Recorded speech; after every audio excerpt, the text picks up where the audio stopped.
Hello everybody, my name's David Harper. I'm the product manager for the Cisco FindIT network discovery utility, and over the next couple of minutes I just want to show you how you can use Cisco FindIT when installing new network equipment.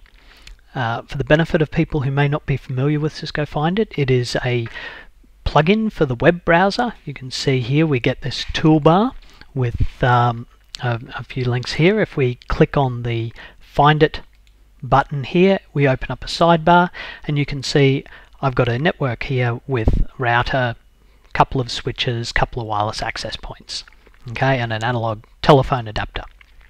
Okay, so this is a brand new network. I've taken all the equipment out of the box, plugged it all together, and what I can see here is FindIT has discovered everything in the network. If I mouse over the device, I get a tooltip showing me information about the devices, so what type of device it is, what firmware version it's running, what its MAC address is.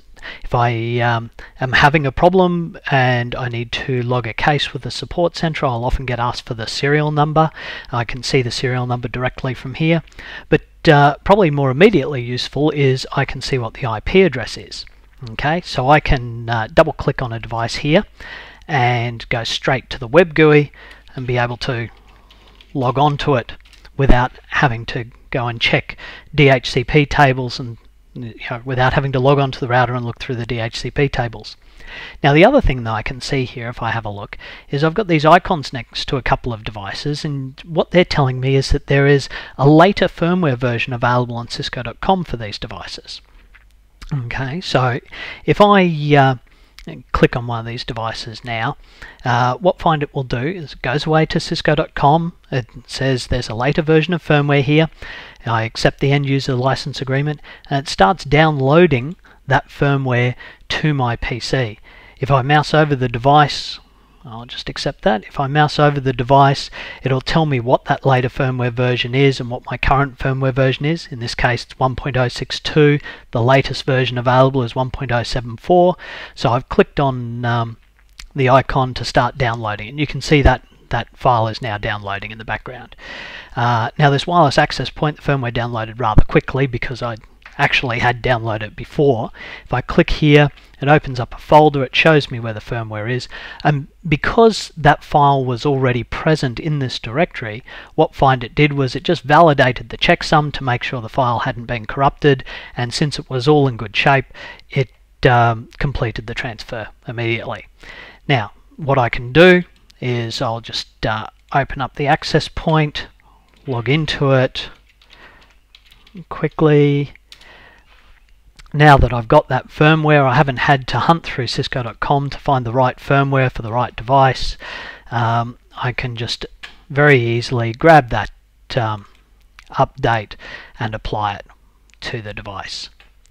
Okay, now while that upgrade's happening, if I go back to my switch, I can go in here, I can start doing configuration changes. Maybe in this case I'll just change the host name, something simple, and when I apply that, you'll see in a moment that that host name change will take effect. See, that switch now has the host name that I've configured. You can also see here where that access point that I'm upgrading, the entry here has gone red. That's because the access point has dropped off the network. Sometimes if you have a lot of devices in the sidebar and something drops off the network, previously it was a little bit hard to see that there was something missing or that there was a problem.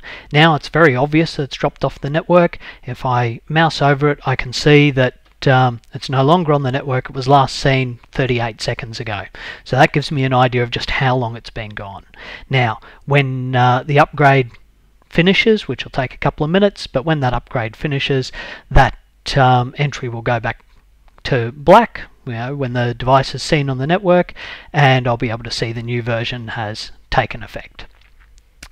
Now the other things I can do here, maybe if I'm having problems setting something up or I don't quite know what to do next, if I go into the support menu here, I can find out how to get in touch with the support center. Here's all the phone numbers for the support center if I need to log a case, or possibly I just want to go to the support community where I can hunt through the knowledge bases there and find more information about specific products or problems that other people have had in the past and what the solution was, so I can go there. Finally, if I don't want to speak to somebody, but I would like to talk to a live person, I can always go to the online chat and have a chat session with a support center engineer.